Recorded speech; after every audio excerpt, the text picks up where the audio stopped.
생명장애 측정이라. 사물들의 이면에는 무언가가 깊이 숨어있는 것이 틀림없어. 알베르트 아인슈타인. 아버지가 주었던 나침반을 가지고 놀다가,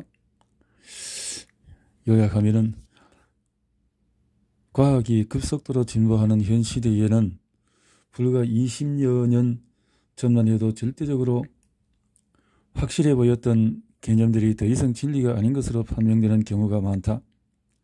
그러나 그 모든 탐험과 발견의 이야기들 중에 인체 에너지장에 관한 이야기만큼 매력적이고 중요한 것은 없을 것이다. 몇십 년 사이에 인체 에너지장의 존재에 대해서 과학자들은 공상과학에 불과하다고 확신하였다가 지금은 확실히 존재한다고 말하고 있다. 결국 생학의 연구자들은 에너지 치료사들의 발견들에 대해서 연구하기 시작했다. 에너지 치료사들은 수세기 동안 치유를 목적으로 에너지장을 느끼고 다룰 줄 알았으나 기존 의학계로부터 경멸과 외면을 받아오고 있다. 의학계에서는 지금 생체 자기장이라고 부르는 신체 주변의 자기장에 주로 관심을 집중해 왔다.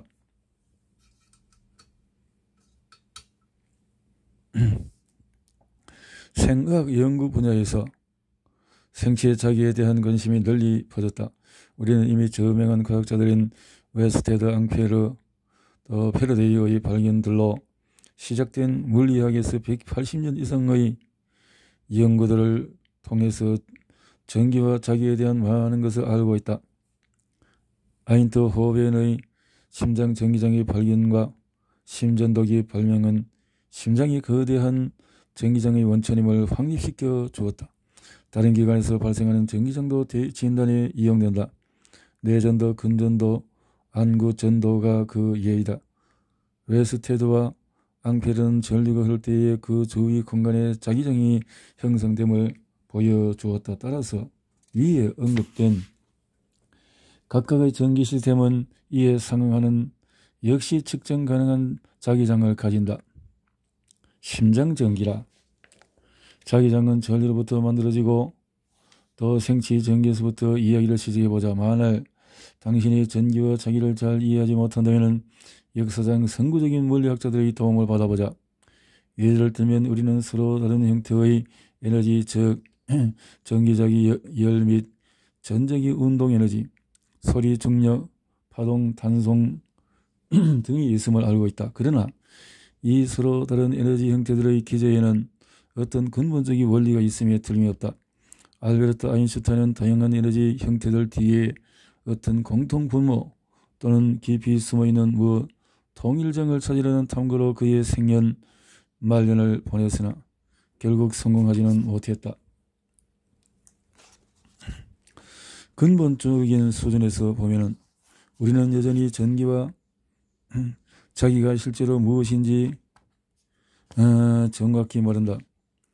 전자는 물질의 기본 단위이고 전하와 질량, 스핀, 중력 등의 성질을 가지지만 어떻게 이러한 성질들이 일어나는지에 대한 더 깊은 설명은 할 수가 없다. 스토니는 1894년에 전자라는 용어를 만들었다. 이 이름은 호박을 뜻하는 그리스어에 기원한다. 전자는 전기화학에서 전하의 단위다. 전하의 성질에 대한 의미 있는 관점들을 논한 저서들이 있다.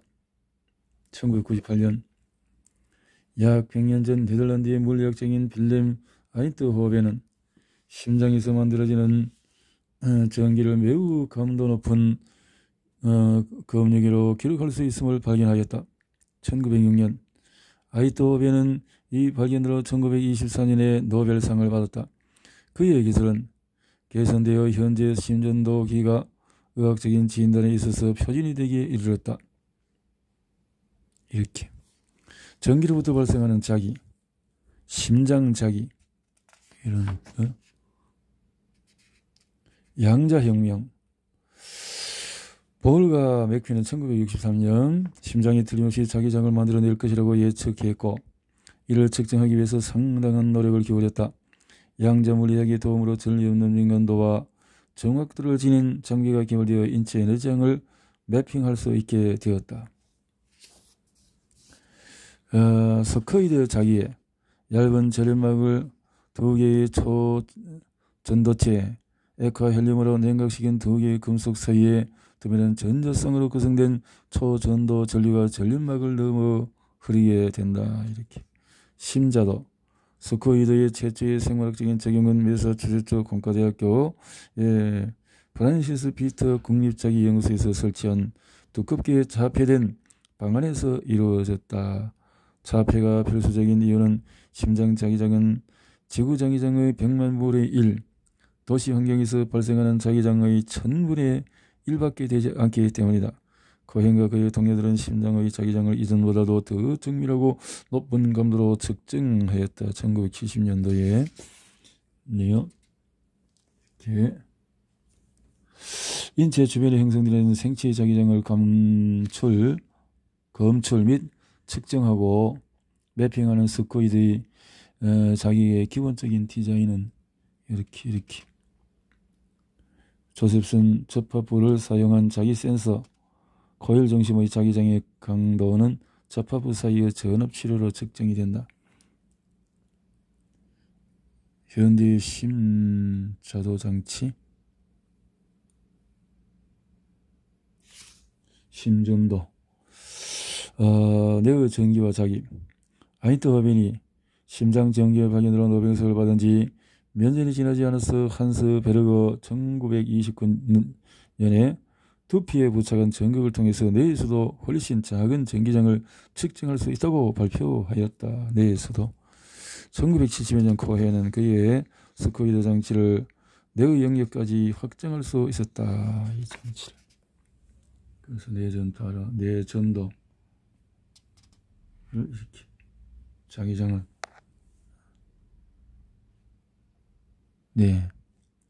약한 장과 강한 장. 아인트호벤이 심장의 전기장을 발견하였을 때 그것은 극도로 약한 장이어서 측정하기가 매우 어려웠다. 이제 우리는 기술의 발전으로 심장이 신체에서 가장 강한 장을 발생시킨다는 것을 알게 되었다. 심장에 비하는 뇌의 장들은 약하지만 신경의 활동은 운동과 생각, 자기인지 및 의도 등과 같은 우리가 하는 모든 것들에 관여하고 있다. 따라서 서로 다른 장들이 약하나 또는 강하냐는 것은 생물학적인 중요성을 의미하기보다는 단지 측정 장비에 관한 표현에 지나지 않는다. 심장과 뇌의 생체 자기장 측정으로 생체 자기장 연구가 폭발적으로 증가했다. 스코이드 장비도 상업화되어 10개 이상의 회사에서 생산하고 있다. 이 장비들은 전 세계 의학 연구소에서 사용됨으로써 과학자들이 10수년 전만 해도 존재하지 않는다고 확신하였던 생체의 장들에 관한 연구들이 폭발적으로 증가하였다. 생체 자기장은 피부 표면에서 측정되는 전기장보다 신체 내에서 일어나는 현상들을 더 잘 반영하는 것으로 나타났다.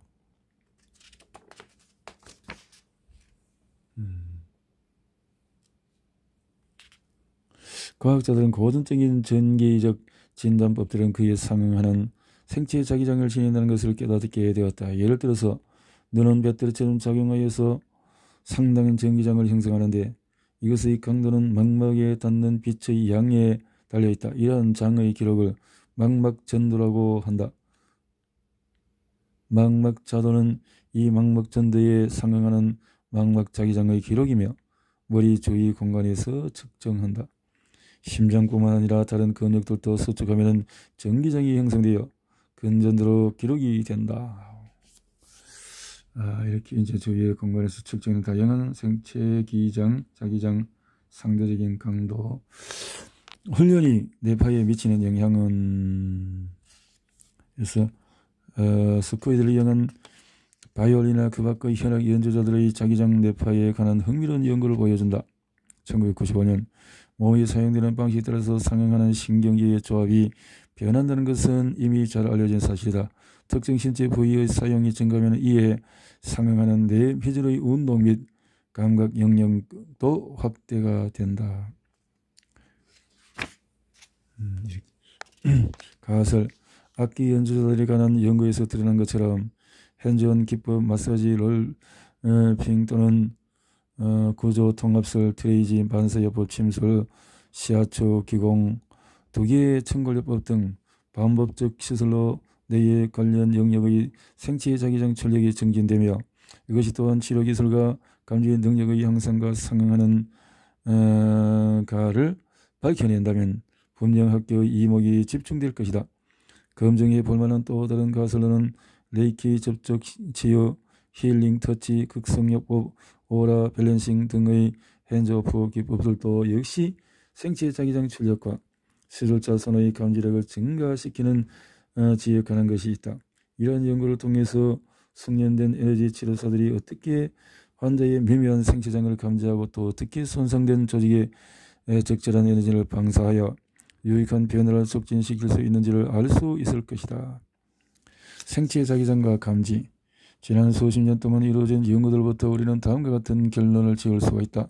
살아있는 생명체들은 그 주위에 생체 자기장을 지닌다. 이러한 장들은 신체 내부에서 일어나는 사건들과 연관되어서 시시각각으로 변한다. 생체 자기장이 담고 있는 정보는 심전도나 뇌전도와 같은 고전적인 정기적 진단법들보다 몸에서 일어나는 현상에 대해서 더 상세히 알려준다. 비록 객관적인 증거는 없지만 생체의 장은 인체에서 빠른 커뮤니케이션으로 시스템으로 작용하며 신체의 다양한 기능들을 통합하도록 돕는 역할을 한다는 가설을 설정할 만하다. 그렇다고 생명의 장들이 전적으로 자기장이라 여기서는 안 된다. 다른 종류의 장들도 또한 존재한다.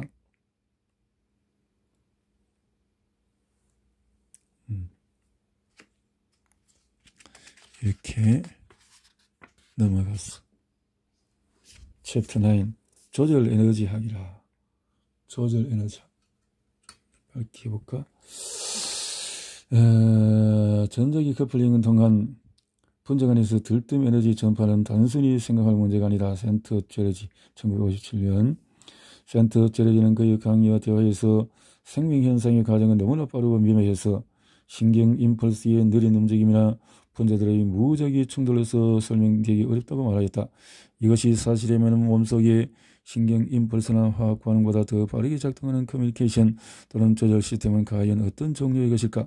이 질문이 중요한 이유는 학식 있는 사람들의 눈에 기존 생리학의 테두리를 넘어선 것으로 보이는 수많은 치료법들과 관련이 있기 때문이다.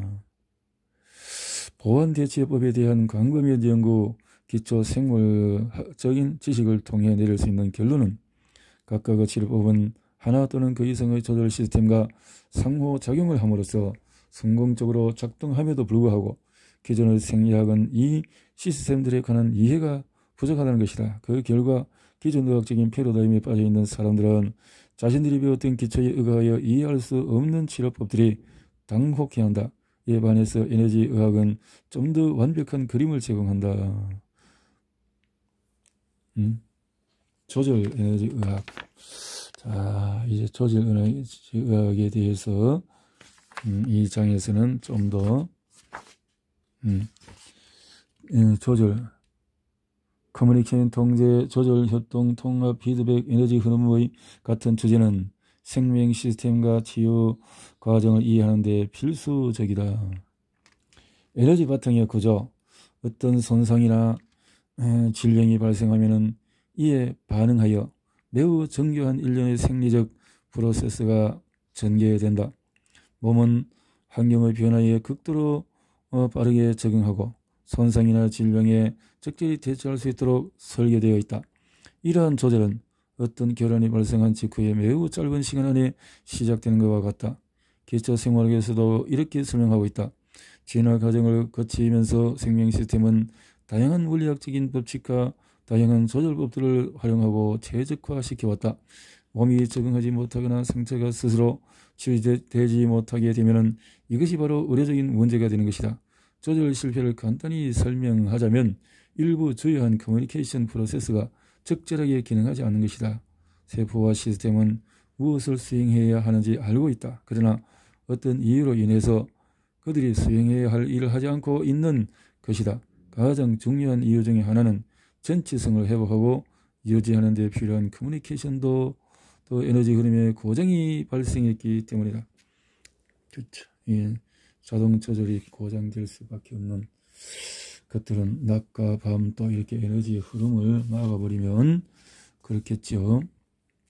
의사나 다른 이종요법 치료자들은 혼란에 빠뜨려서 보완 대체 의학을 이해하지 못하게 막는 주된 이유는 에너지 치료사들이 주류 의학적인 패러다임에서는 아직 인식하지 못하는 커뮤니케이션 및 조절 시스템을 통해서 작업하기 때문이다.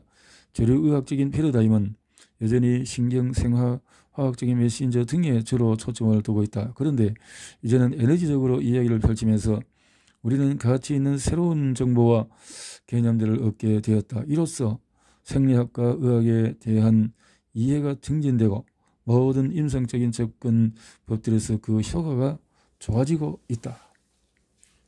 신경 및 화학적 메시지를 넘어선 조절.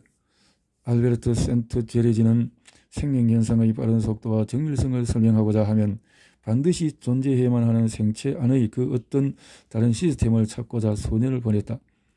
11장에서 제시될 그 물질을 예상하고 센토제레지는 전자와 양성자 같이 매우 작으면서 고도의 운동성을 지닌 단위들이 반드시 존재해야 조절 생물학의 전체 그림을 완성할 수 있을 것이라고 결론 지었다.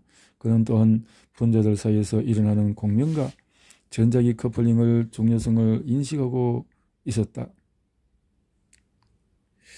자, 사이토카인이라고 불리는 확산성 조절 분자들은 손상에 대한 반응을 조절한다. 이러한 조절 분자들이 세포에 도달하면 세포 표면의 수용체를 활성화시켜서 세포 내에 있는 다른 신호전달 연쇄 반응을 촉발시킨다. 이것들을 2차 전령이라고 부른다. 호르몬 같은 1차 전령들은 순환계를 통해서 전신으로 전달돼서 확산을 통해서 세포 외액으로 나가는 것으로 여겨지고 있다. 마찬가지로 2차 전령들은 세포 내액이라는 희석 용액으로 확산된다. 이러한 이미지들은 모두 조절 생물학에 대한 불완전하고 부정확한 그림들이어서 상당한 혼란을 이야기하고 있다. 조절 분자들의 확산은 상대적으로 느리고 무작위한 과정이다. 왜냐하면 분자적인 신호들을 특정 방향으로 움직이게 하는, 즉 해당 수용체로 향하거나 멀어지게끔 하는 동인이 없기 때문이다. 확산 과정에서는 오직 농도 경사에 따른 방향성만 존재한다. 일반적으로 농도 차이가 클수록 확산 속도가 빠르다. 그리고 작은 분자가 큰 분자보다 빠르게 확산된다.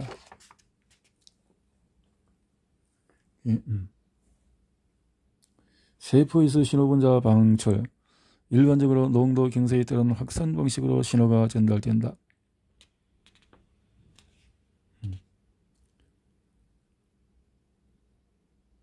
신호 전달. 신체 내의 세포들은 일반적으로 상피층들 안에 밀집되어 있다.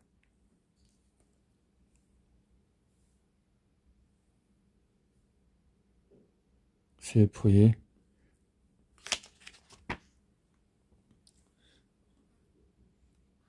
세포를 흔히 분자들이 녹아 있는 용액으로 가득 찬 주머니로 보고 있는데 이 또한 부정확한 개념이다.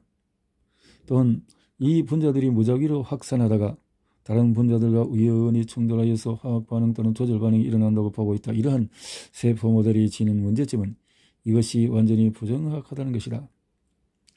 자, 그럼 요약되면은 세포 내부는 희석이 아닌 밀집된 상태이다. 결합 구조와 구역화로 인해서 확산은 제한된다.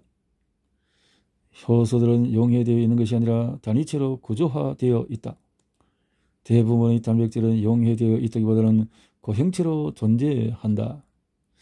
이 의미를 잘 이해한다면 우리의 기존 관점, 즉 세포 내의 2차 전령 분자들이 어떻게 움직이는지, 그리고 대사에 관여하는 많은 반응 물질들이 어떻게 움직이고 상호작용하는지에 대해서 다시 생각해 보아야 한다.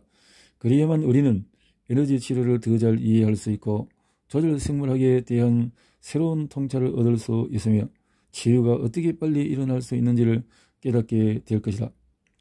양리학자들이 빠른 반응에 대해서 어떤 수준으로 생각하고 있는지 살펴본다면 신호분자의 확산을 통한 기존의 조절 모델이 얼마나 느린 것인지 증명할 수가 있다. 또 다른 커뮤니케이션의 모델은 신경계는 0.5에서 120ms 범위의 속도로 정보를 전달한다.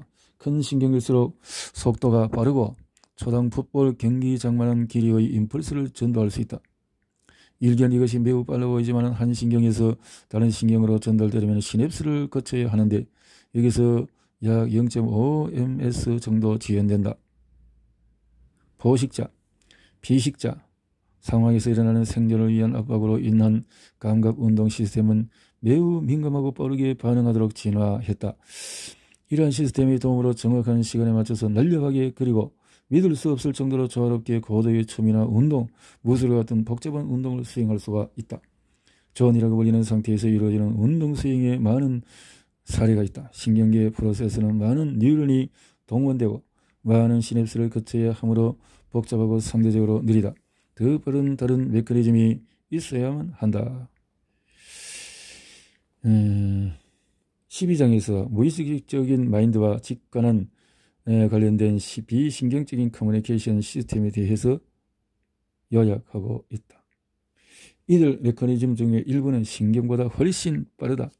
센트 제리지가 1957년에 그렸던 것처럼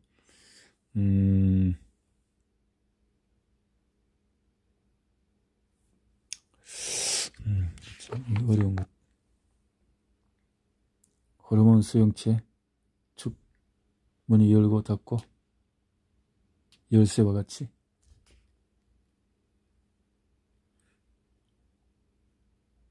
살아있는 세포들은 극도로 약한 전자기장을 증폭시키며 대량의 주변 자궁으로부터 신호를 분리해낸다.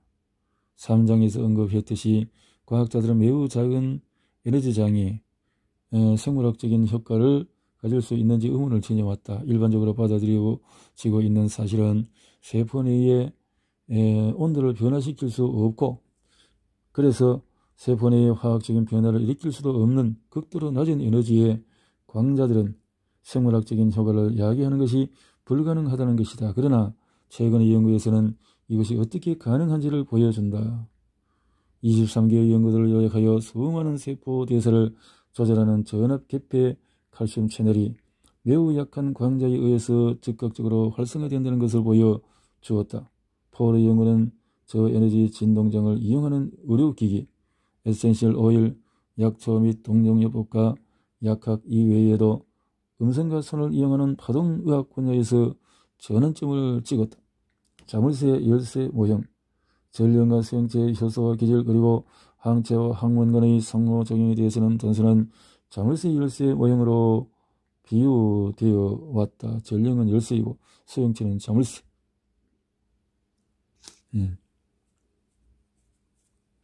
분광법, 분자 전자기장의 웹워크. 조절 분자들은 접촉하지 않고도 커뮤니케이션을 할 수 있는 방법이 있다. 모든 사물은 특정의 고유 진동수 또는 공진 주파수를 가지고 있다. 어떤 것을 치거나 퉁기거나 열을 가하면 그것은 특정 주파수로 진동하는 경향이 있다. 이것은 악기의 현뿐만 아니라 뼈나 나무조각, 분자, 원자, 전자에도 적용된다. 두 개의 사물이 비슷한 고유 진동수를 가지고 있으면 이들은 접촉하지 않고도 상호작용을 할 수가 있다. 절대 0도 이상이면 어떤 온도에서도 분자들은 격렬하게 진동한다. 분자들은 대전된 원자를 포함하고 있기 때문에 이들의 진동은 전기장을 생성하며 이는 전신으로 퍼진다. 2장의 앙페르 법칙과 3장의 맥스웰의 전자기장을 상기해보라. 전하가 움직이면 주변에 자기장이 만들어지고 전하가 진동하면 전자기장이 만들어져서 상당히 먼 거리를 이동할 수가 있다.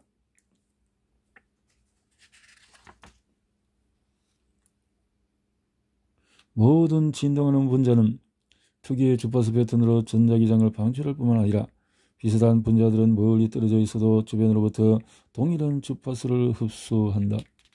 조절해가는 기존의 모델 즉 분자 시그널 발생지로부터 수행체까지 확산되어 간다는 모델은 피드백이라는 중요한 특질을 간과하고 있다.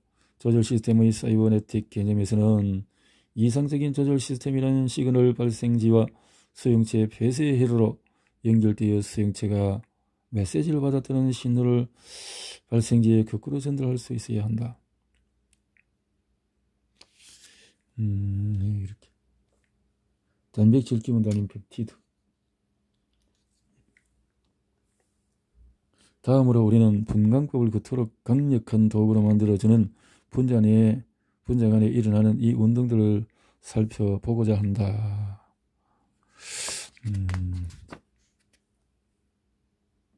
이 다양한 학적으로 이런 공부들은 또 이렇게 참 번역하는데도 대단한 학적인 준비가 없으면 할 수가 없겠는데요. 분자의 방출과 흡수를 측정하기 위해서 다양한 분광계가 이용되고 있다. 신체 하나의 모든 분자와 동종요법, 약초, 아로마 테라피의 모든 분자들은 특정 방식으로 진동하며 특징적인 에너지 스펙트럼을 방출한다. 진동이라는 측면에서 보면 인체는 심포니 오케스트라에 비유될 수가 있다. 결합을 끊는 것과 같은 화학 반응은 표면적으로는 기계적인 현상으로 보일지 모르나 더 깊은 수준에서 보면 그 반응은 일련의 진동하는 에너지적인 상호작용으로 설명하는 게 더 타당하다. 소프라노 가수가 유리잔의 고유 주파수에 상응하는 고음으로 노래하면 그 유리잔을 선선히 부서뜨릴 수가 있다. 유리잔의 원자들은 서로 붙잡고 있지 못할 정도로 강력하게 진동하여 그 잔이 깨진다. 이와 같은 일이 한 분자에도 일어날 수가 있다.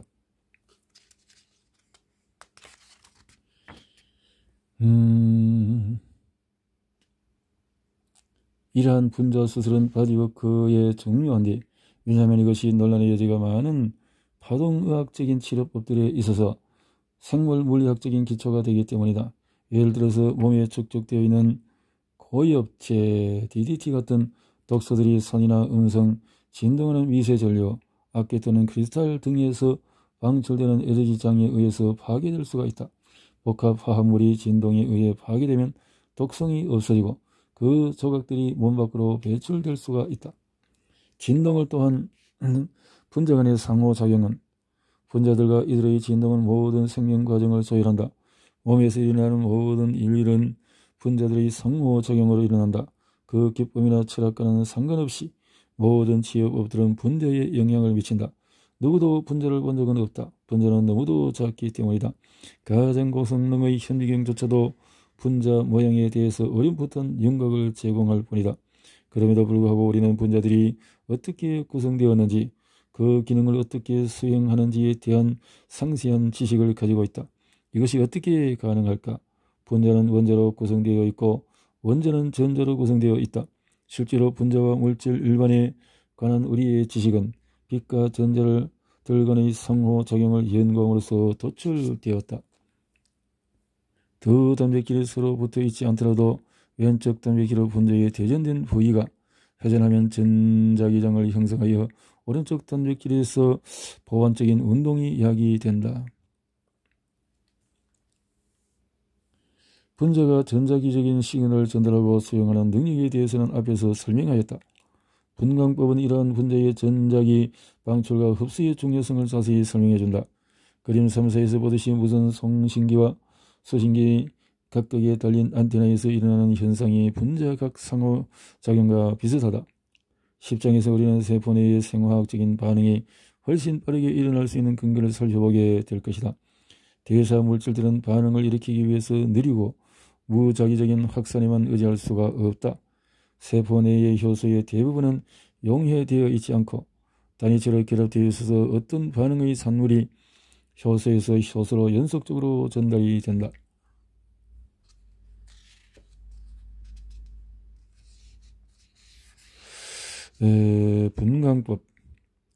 분광법이라고 알려진 기술을 이용해서 이 측정을 수행하고 주웰은 이 업적으로 1999년 노벨상을 수상했다.